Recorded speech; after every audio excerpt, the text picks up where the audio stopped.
जिसको जो लगा उसने एफआईआर किया, उसके बदले में फिर से एफआईआर की गई। लेकिन फिर भी प्रयास ये रहेगा कि निष्कर्ष आने तक जो है परिस्थितियाँ सामान्य रहें। निष्कर्ष जो आएगा सही पाए जाएंगे, सही होगा, गलत पाए जाएंगे, उनके साथ गलत होगा।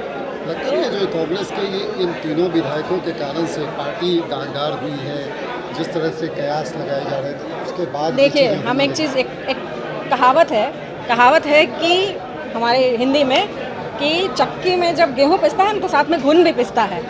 तो गेहूँ में हमारा था, हमारी सरकार जेएमएम, और साथ में हम लोग भी पिस रहे हैं और बीजेपी पीस रही है, और इससे ज़्यादा क्या बोलूँ मैं। अच्छा, जल्दीबाजी नहीं हुई।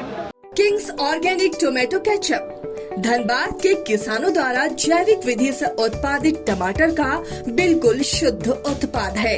टमाटर की खेती भी कृषि विशेषज्ञों की देखरेख में बिना किसी हानिकारक कीटनाशक के प्रयोग से की जाती है। कोपल किसानों की समृद्धि के साथ रखती है लोगों की सेहत का भी ख्याल। तभी तो कोपल कहता है, आप रखें किसानों का ख्याल और वो रखेंगे आपकी सेहत का ख्याल। किंग्स ऑर्गेनिक केचप, शुद्ध खाओ, स्वस्थ रहो। मैं माननीय विधानसभा अध्यक्ष जी से मैं जानना चाहूँगा कि मेरा कसूर क्या है।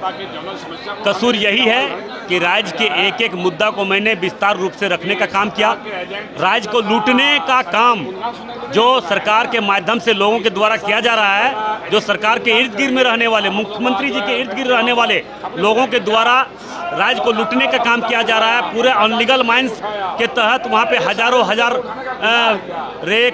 हजार ट्रक के पार हो रही है, कोयला, लोहा, बालू। क्या इस मुद्दा को मैंने रखने का काम अगर कर रहा था तो क्या गलत कर रहा था? सरकार के गलत कामों को सुनने का प्रयास विधानसभा अध्यक्ष में नहीं है, क्योंकि सरकार के पक्ष में, सरकार के दबाव में अध्यक्ष जी काम कर रहे हैं। इसलिए मैं इससे मनमाहत हूँ, मैं बहुत दुखी हूँ, और मैं जब तक विधानसभा का सदस्य हूं तब तक लगातार क्षेत्र को मैं लूटने का छूट किसी भी कीमत पर सरकार में रहने वाले किसी भी लोगों को नहीं दिया जाएगा, या सरकार के विपक्ष में भी रहने के लिए किसी को नहीं दिया जाएगा। आज देखिए स्थिति क्या है, सरकार में इर्द गिर्द रहने वाले जितने इंटू, चिंटू, पिंटू है, सारे लोग जेल जा रहे हैं। आज इसका कारण क्या है?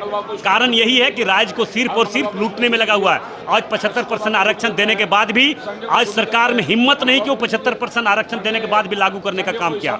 आज जो भी लोग, गांव के लोग, गरीब लोग, किसान, आदिवासी, दलित परिवार के लोग अगर कोई रोजगार मांगने के लिए जाता तो उसे झूठा मुकदमा में जेल भजवाने का काम कर रहा है। अखबार में सिर्फ लिखा पढ़ी हो जाने से नहीं होगा, उसको लागू करवाना काम सरकार का है। और सरकार कहीं न कहीं आज सिंदरी कारखाना में भी आज बीसों लोगों को, ग्रामीण लोगों को, जिसका जमीन एसीसी प्लांट में गया उसको बैठा दिया गया है, जबकि उसमें कभी भी एक भी दिन भी हम लोगों ने कई बार सरकार को संज्ञान में देने का काम किया, मगर सरकार वैसे गरीब, दलित, कमजोर और शोषित लोगों पर कभी उस पर चर्चा नहीं करने का काम किया, कभी वैसे लोगों को सहयोग करने का काम नहीं किया। सरकार सिर्फ और सिर्फ बना है तो सिर्फ झारखंड को लूटने में बना हुआ, झारखंड को लूटने के लिए बना हुआ है। इसलिए मैं इसका घोर विरोध करता हूं, और सड़क से लेकर सदन तक जब तक मैं जिंदा हूं तब तक सरकार के विरोध में, सरकार के गलत कारनामों के विरोध में मैं लड़ता रहूंगा।